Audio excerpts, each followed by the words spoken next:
Let me tell you what's really going down at the Carbonation cult.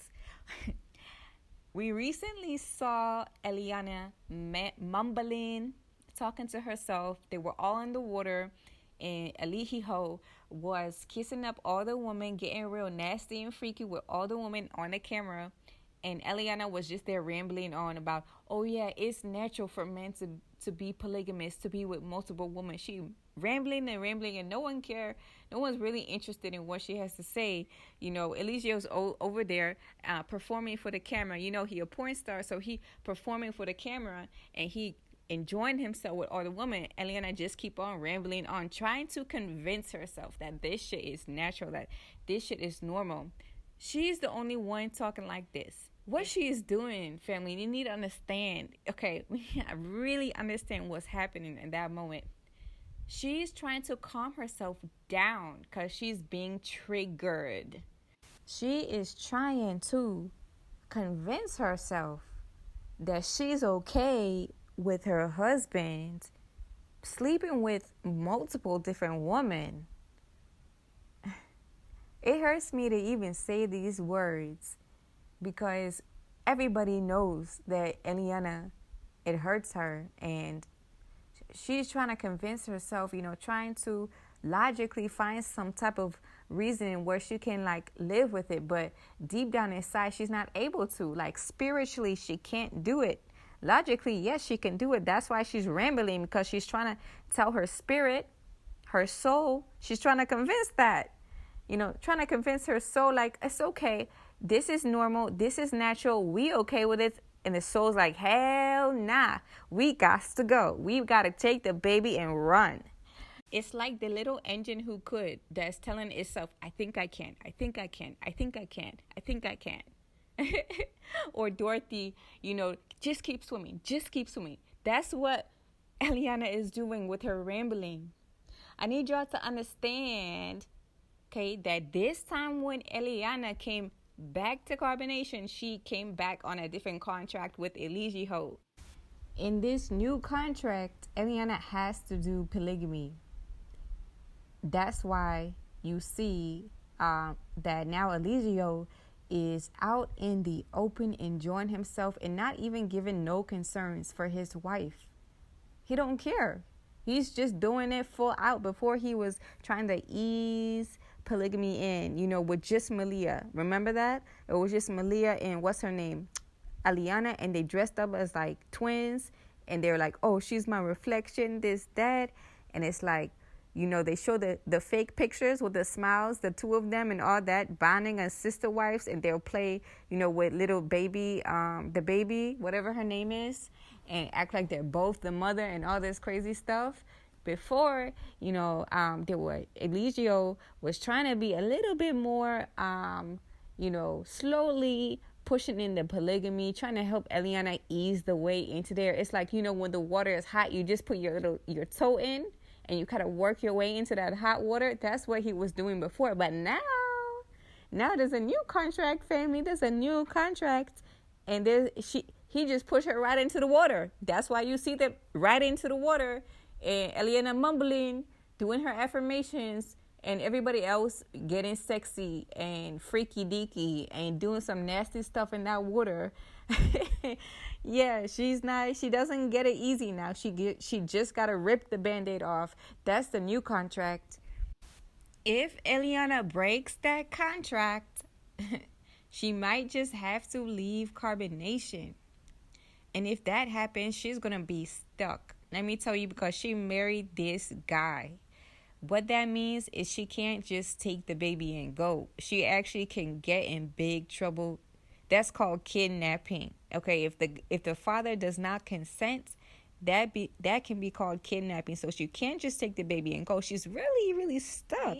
It's so sad, man. It's so sad. And even with the public, she's kind of broken ties with the public, because when she left before, they were supporting her. She was doing arts and crafts. Sorry guys, I cracked myself up so much. She was doing the arts and the crafts, and they were buying her stuff, but now, because of her flipping and flopping and all that, they don't really care for her. They don't really know where her heart stands. I know some will always support her, and it don't matter, but the majority of the people, they don't really care about Eliana the way they used to. They kind of just see her. A lot of people just see her as a joke. It's just something you watch for entertainment, at this point. So it's going to be difficult if she does leave Carbonation. I don't even think, she really has no choice at this point. And that is exactly why she's rambling. She's really trying her very best to make it okay, to convince herself that she's happy. A lot of people feel like she burned her ties with her family, but I don't believe that anyone could ever really burn their ties completely. That's why it's called family. They're always going to be there for you. Even if you like the worst person in the world, they're still probably going to come and try to help you out, in the ways that they can. I'm sure that her family, Eliana's family, would accept her back on certain conditions, on a certain contract, just like how Nature Boy took her back on certain conditions. So I'm pretty sure her family loves her, even with all the crazy stuff that happens. I'm pretty sure her father will still ride and die for her. Let Eliana say the word, and her father will come running. He will go crazy for that girl. We know that Pops loves her. So let's not sit here and say that she burned her ties. That's not true. We know that those bridges are very unstable, and they will probably break apart if she tries to walk back to the other side of the bridge. But that shit is still there, and it's still an option, and it always will be, because that's how Pops rolls. That's Pops.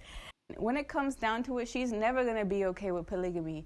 She can pretend all she wants, right? She can pretend for years and years, maybe 5 years she will pretend.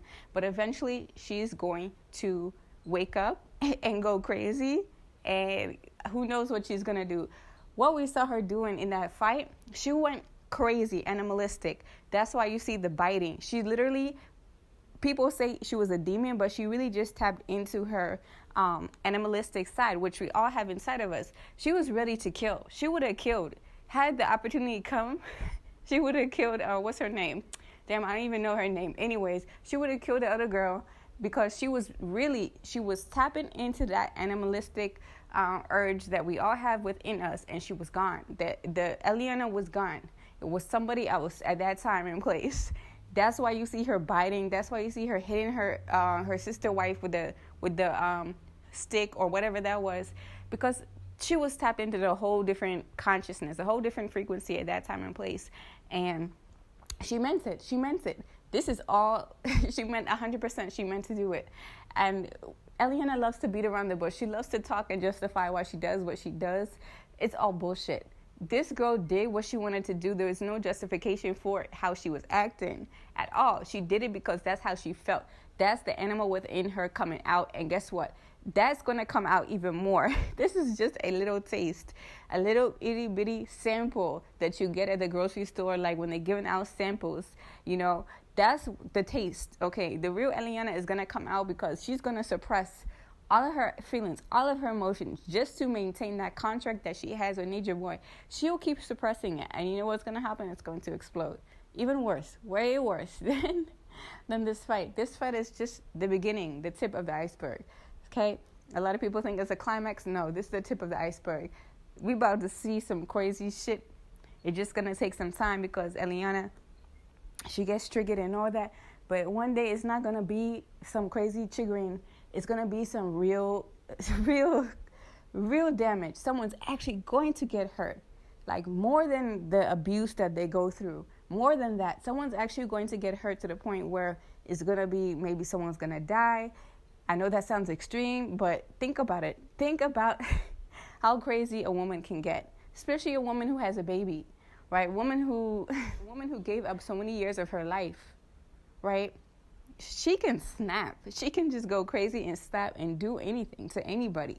You're going to be surprised one day. But it's not surprising, because this is what happens on a regular basis. Just the same way that other girl snapped. The other girl who used to be a Carbonation member, she snapped on her mother and killed her mother. Like, you couldn't just stop. You couldn't just, stop killing your mom, stop stabbing her, and have control. No, you tapped into that animalistic consciousness, because you literally lost yourself, and you tapped into that craziness, the animalistic thing, where it's all about survival. It's not even mental anymore. It's survival mode. Eliana, what's happened to that one day? I know, like, thinking like, okay, someone's gonna die in carbonation sounds crazy. It's not crazy.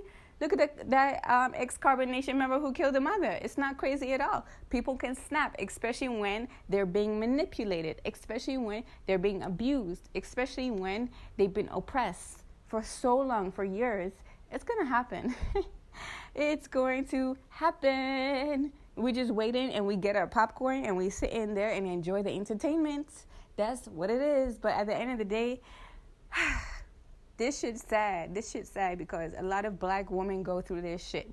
A lot of black women are with fuck niggas. And they spend a lot of their good years, their most beautiful years, when they're young and beautiful and have all the possibilities that they have in their lives to do whatever they want to do, to create, to find a real man, to find someone who actually loves them, love them.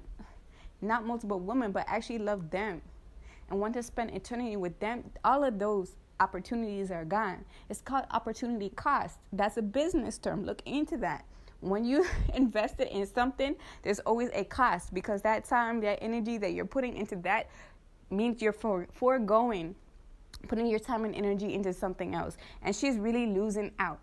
The opportunity cost for Eliana is huge, and it's so huge that she's going to see that she's actually injecting generational curses into her very own daughter. The same thing she's trying to stop, to overcome. She's literally injecting that same sickness and that same curse and that same dis-ease and that same trauma into her daughter by choice. That's my problem with it. It's by choice. Like you choosing this. You choosing pain. You choosing discomfort. You're choosing suffering. You're choosing this. Before, we didn't have a choice. That's all black, indigenous, native peoples had, was that. Now we have a choice. Now we have a choice to try and create better lives for ourselves. Now there's no master holding us down with whips and chains. Now we have the choice to do this, to not be oppressed, to not suffer, to not go through these things. And what do some of us choose? We still choose that shit. That's crazy. We still choose that shit and we put it on our children. I'm gonna head out because I will go crazy if I keep talking.